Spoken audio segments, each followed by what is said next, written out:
올해는 유경수 여사 탄생 100주년이다. 유 여사는 1925년 11월 29일 충북 옥천군에서 육종관 이경영 사위 둘째 딸로 태어났다. 1950년 12월 12일에 8살 위인 박정희 중령과 결혼. 1963년 12월 17일부터 대통령 영부인으로 살다가 1974년 8월 15일 북한 공작원의 저격으로 별세했다. 유 여사의 온화하고 기품 있는 모습과 늘 웃음 띤 표정은 개발연대를 이끈 박정희의 냉철한 모습과 대조를 이루며 시대의 분위기를 만들고 퍼스트 레이디의 모범을 보여주었다.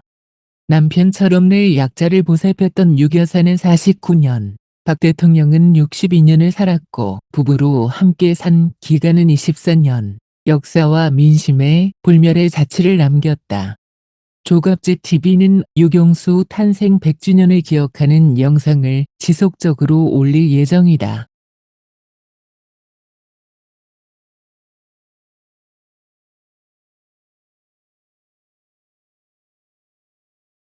조갑제TV 시청자 여러분 안녕하십니까. 박정희의 생애에서 또는 아마도 유경수의 생애에서 가장 멋진 순간이 있었다면은 저는 1950년 10월의 박정희 유경수라고 생각을 합니다. 1950년 10월은 비단 두 사람뿐만 아니라 한국인들에게 들뜨는 신나는 그리고 흥분되는 날들이었습니다. 1950년 9월 15일 인천 상륙작전, 9월 28일 서울 수복, 10월 1일 38선 3사단이 38선을 돌파해서 파죽지세로 북진을 하게 됩니다. 10월 18일 1사단과 7사단이 평양에 들어갑니다. 그리고 중공군의 개입 가능성이 거론되었지만은 10월 15일 태평양의 웨이커섬에서 트루만 대통령을 만난 메가더 장군은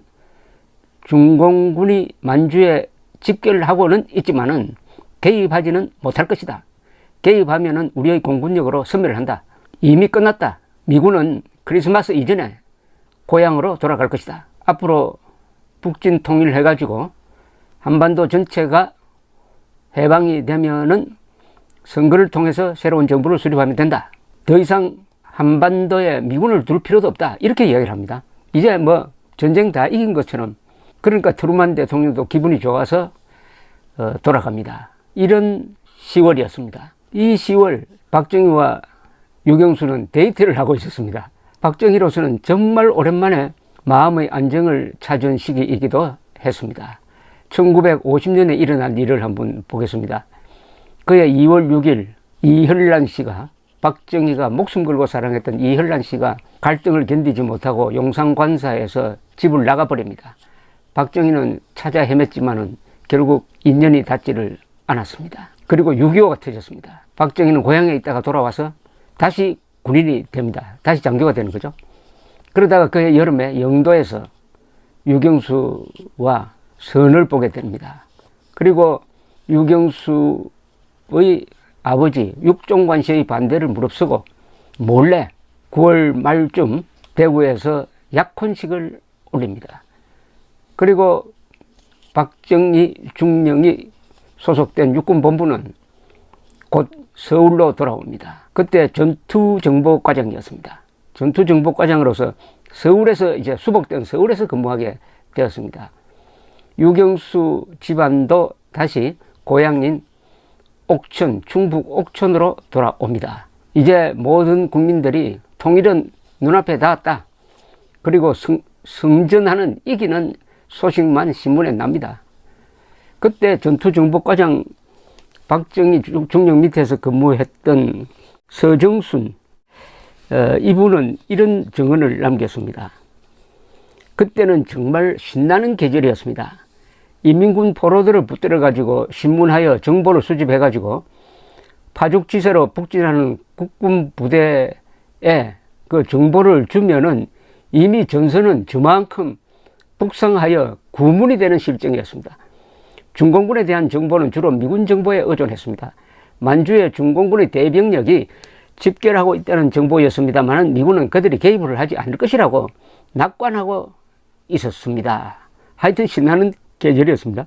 자, 이제 서울에서 그 신나는 1950년 10월 서울에서 아주 편안한 마음으로 박정희 중령과 25살의 처녀 유경수와의 데이트가 이루어집니다. 박정희로서는 참 마음이 편했을 겁니다.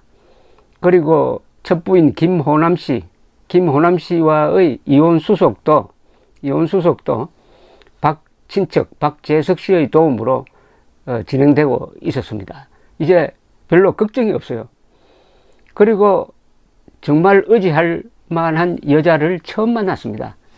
물론 김호남 씨도 아주 후덕한 분이고 특히 이혈란 씨에 대해서는 박정희가 거의 짝사랑이라고 할 정도로 매달렸지만은 뭔가 지적 수준에서 그래도 대화가 되고 할 만한 사람으로는 유경수 처녀가 제격이었습니다. 더구나 유경수 처녀도 중학교 과정에 선생을 한 적이 있었어요.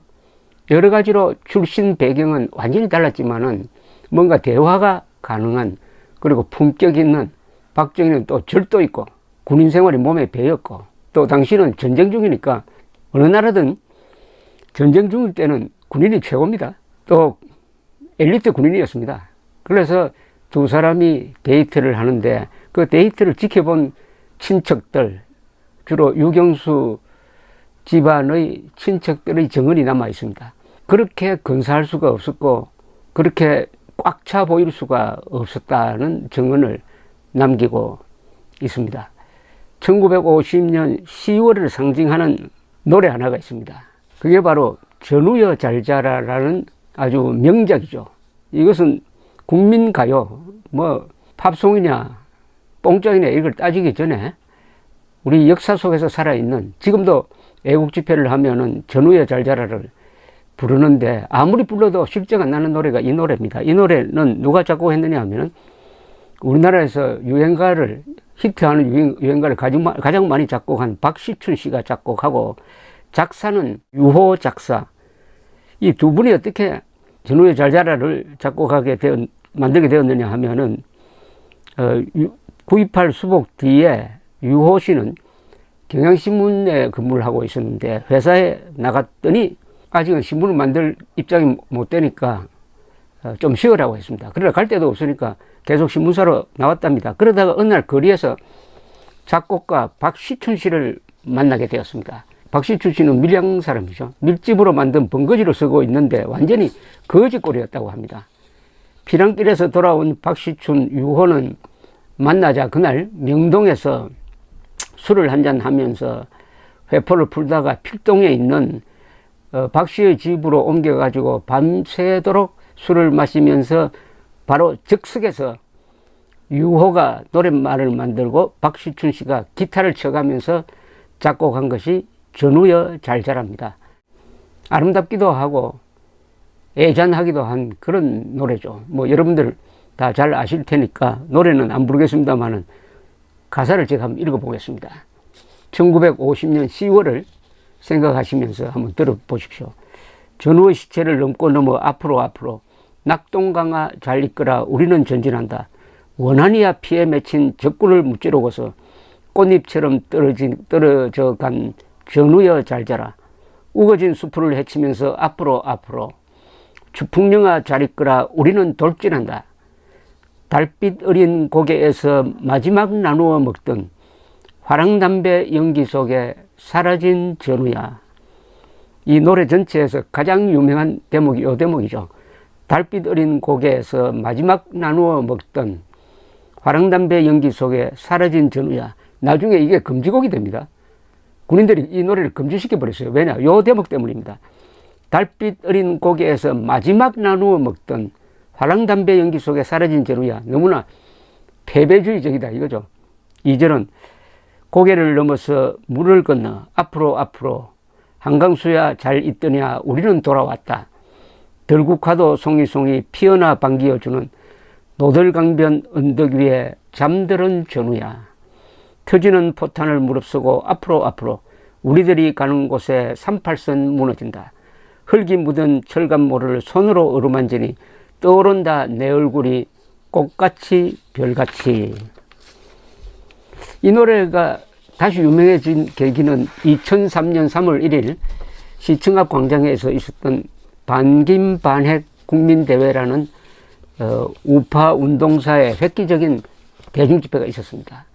그때 조국 창가와 전우여 잘 자라를 행사를 기획하는 사람들이 끼워 넣어가지고 불러보니까 너무나 신이 나고 옛날 생각도 나고 해서 이게 다시 애국진영의 주제가가 되었습니다. 자, 박정희는 이제 육군본부가 서울로 올라왔고, 그 다음에 유경수는 옥천에 있는데 데이트를 하려면 이제 유경수 씨가 서울로 올라와야 됩니다.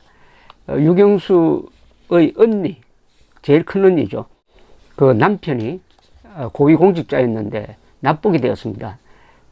서울에 살고 있었습니다. 그래서 큰 언니 유긴순 집에 머물기도 하고 오빠 집에 머물기도 했는데 오빠는 육인수 씨였습니다. 고등학교 교사를 하고 있었습니다.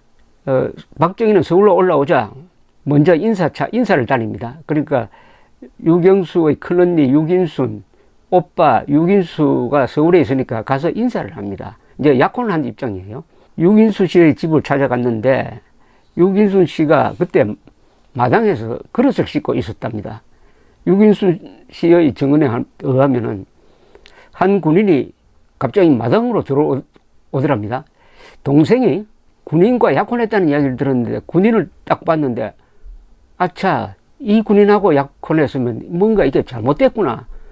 몰골이 별로 형편이 없었어요. 라고 생각하는데 그 사람이 누구였느냐? 박정희 중령의 운전병이었습니다. 바로 그 뒤에 다부진 모습의 박정희가 들어와서 제가 박정희입니다 하고 인사를 했다고 합니다. 그래서 차 대접을 하는데 유긴순 씨의 남편 홍순일 씨가 납북된 이야기를 듣던 박정희는 손수건을 꺼내서 눈물을 닦으면서 남편 없이 이 세상을 살아가는 것만큼 힘든 일이 어디 있겠습니까? 라고 위로를 하더랍니다. 박정희처럼 눈물이 많은 사람도 드뭅니다. 그때 첫눈에 비친 박정희에 대해서 유긴순 씨는 이런 증언을 남겼습니다. 순수하고 정직한 사람 같았다라고 했습니다. 나중에 올라온 유경수가 오빠한테 그 사람 어땠어요? 라고 물었더니 유긴순 씨의 평은 키도 참 작더구나. 근데 사납 하나는 다부지게 생겼더라. 인성은 좋더구나. 이렇게 말을 했답니다. 이제 가로수에 단풍이 물들기 시작한 서울 거리였습니다. 그래서 그 군대는 북진 중이고 박정희는 후방 근무를 하고 있었고 곧 창설되는 구사단 참모장으로 옮기게 됩니다만은 박정희는 전선으로 나가지는 않고 후방에서 데이트를 즐기고 있습니다. 1950년 10월 서울 가을이 익어가는 거리에서 폐허가 된 거리에서 박정희, 유경수의 데이트가 이루어집니다. 10월의 어느 멋진 날이라는 노래를 생각합니다. 두 사람의 데이트를 지켜본 평이 이렇습니다. 유긴순 씨의 차녀 홍소자 씨는 한성수 전 국무총리의 부인이시죠. 부끄럽다거나 내숭 있는 표정이 아니라 맑고 투명한 표정으로 박정희 씨를 맞이하였습니다. 두 사람은 전시의 들뜨고 불안하고 뒤죽박죽인 시절에도 안정되고 자신감 넘치는 표정이었습니다. 두 사람의 연애 시절은 젊은 청춘 남녀의 불타는 사랑도 아니고 그렇다고 노인네들의 로맨스도 아니고 참 신기했어요. 성숙된 인격의 만남이었기 때문이 아닌가 하고 훗날 와서 생각합니다. 유긴순 씨는 두 사람이 어쩌면 저렇게 부자연스러운 데가 없이 충만하게 보일까 하는 생각을 했다고 합니다. 뒤돌아보니까 1950년 10월 그 들뜬 분위기 속에서 데이트를 하던 편안하게 데이트를 하던 박정희, 유경수의 모습이 충만하고 근사하고 순수하게 보였다라는 증언입니다. 자, 그런데 그렇게 순수하고 들뜨게 보인 것은 두 분만이 아니죠. 아까 말씀드렸던 대로 우리 대한민국이 바로 그런 순간이었습니다. 1950년 10월 이런 날들을 우리가 흔히 머물고 싶었던 순간들 뭐 이렇게 표현하기도 합니다. 그야말로 머물고 싶었던 순간이죠. 1950년 10월. 그러나 1950년 10월은 배신을 당합니다. 누구에 의해서? 중공군에 의해서. 중공군은 1950년 10월 19일 압록강을 넘습니다. 수십만 명이 들어와서 북한의 낭림산맥 부근의 산악지대에 매복을 합니다. 10월 25일 북진하던 한국군을 노려가지고 공격을 합니다. 한국군 3개 사단이 아주 괴멸적 타격을 받습니다. 그리고는 다시 뒤로 물러갑니다. 갑자기 나타났다가 갑자기 때리고 갑자기 사라져 버립니다. 중공군의 개입은 확실한데 어느 정도 규모냐 하는 데 대해서 메가드 유엔군 사령관이 중대한 오판을 합니다. 메가드 사령관은 3만 명 정도밖에 들어오지 않았다. 이 정도는 무시해도 된다. 한 달 뒤에 본격적인 공격을 해가지고 한국전을 끝장내버리겠다 라고 상부에 보고를 합니다. 실제로 몇 명이 들어왔느냐? 30만 명이 들어왔어요. 30만 명이 들어온 것을 메가드 사령관은 3만 명밖에 들어오지 않았다고 오판을 합니다. 10월 하순에 그렇게 공격을 당해가지고 한국군이 큰 타격을 입었으면은 정상적으로는 평양 원산선, 한반도에서 허리가 가장 좁은 평양 원산선의 방어선을 쳤어야 했습니다.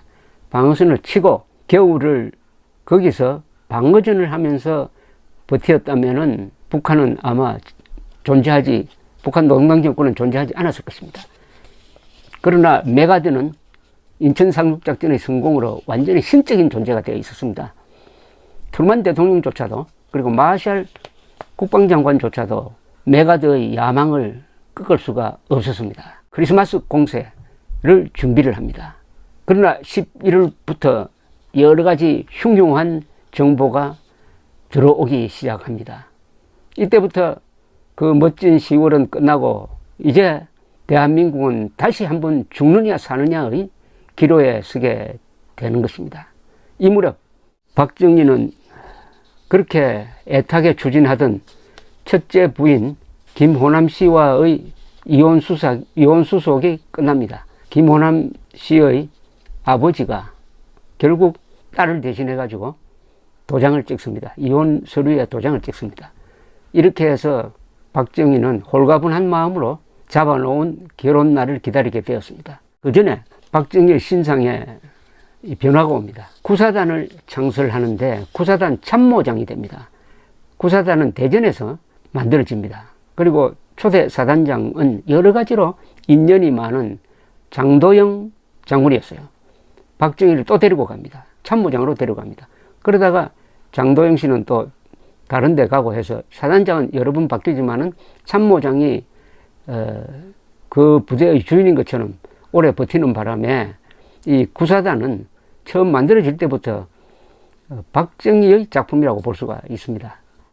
박정희가 이제 장인이 될 육종관 씨에게 정식으로 인사하러 갑니다. 대전에서 옥천으로 와가지고 장인 육종관 씨를 찾아가서 인사를 드립니다. 이 장면이 아주 흥미롭습니다.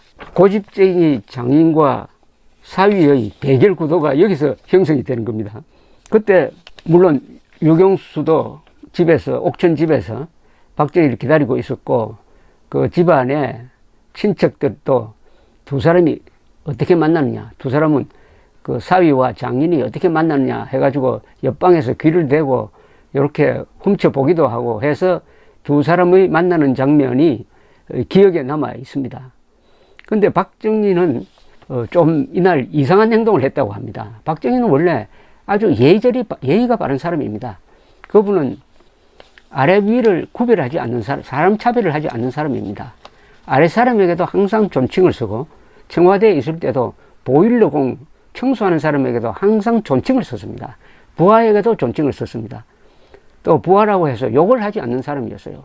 그런데 그날 장인 육종관 씨를 대하는 태도는 좀 무례할 정도였다고 합니다.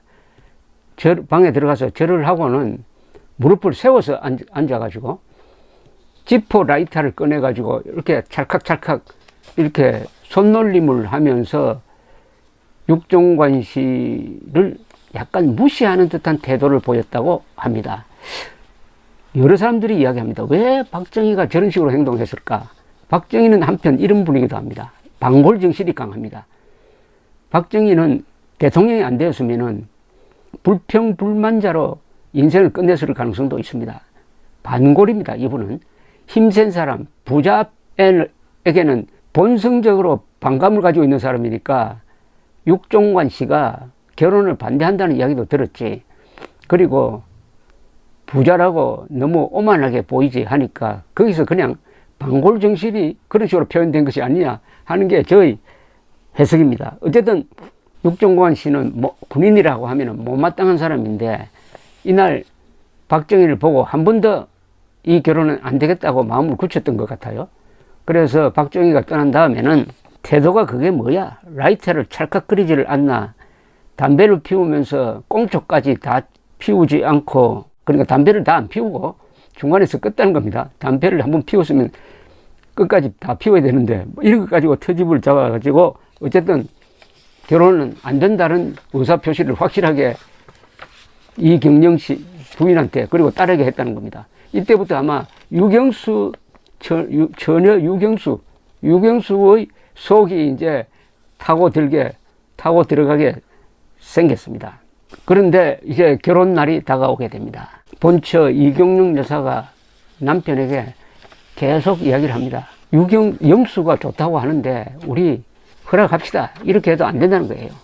그리고 유경수의 동생 육예수 씨도 아버지를 조릅니다. 그래도 이 고집불통인 육종관 씨는 결혼을 반대를 합니다. 이 무렵 유경수 처녀가 재봉틀을 돌리면서 바느질을 할 때 노래를 흥얼거렸다고 하는데 이 노래를 유경수 여사가 그렇게 비극적으로 돌아가신 다음에 있었던 청와대, 그게 아마 1976년으로 추정됩니다. 1976년 청와대에서 이경영 여사의 생일 파티를 합니다. 그 파티 할 때 노래 자랑을 하는데 그게 녹음된 게 있습니다. 거기 보면 박정희도 노래를 부릅니다. 그런데 그 친족 중에 한 사람이 유경수 누나가 처녀 시절에 불렀던 노래를 제가 부르겠습니다 하면서 부르는 좀 목이 매는 그 노래가 이런 노래였습니다. 이거 아주 오래된 노래인데 가사는 이렇습니다. 검푸른 숲속에서 맺은 꿈은 어여쁜 꽃밭에서 맺은 꿈은 이 가슴을 설레어라. 첫사랑의 노래랍니다. 그대가 있었기에 나는 그대의 것이 되었답니다. 그대는 나의 것이 되었답니다. 대구에 잡아놓은 결혼식 날은 다가오고 유경수는 그리고 이경영 여사는 어떻게 하든지 이 고집쟁이 아버지를 설득을 해야 될 텐데 하고 초조한 사이에 이 시국은 다시 1950년 11월 하순 대한민국이 다시 한번 생과 사의 기로에 서는 그 순간으로 다가가고 있었습니다. 11월 하순 11월 24일 25일 메가드 사령관은 총진격명령을 내립니다. 크리스마스 작전이라고 불렸습니다. 이 작전으로 완전히 북한군을 섬멸하고 한반도를 통일한다.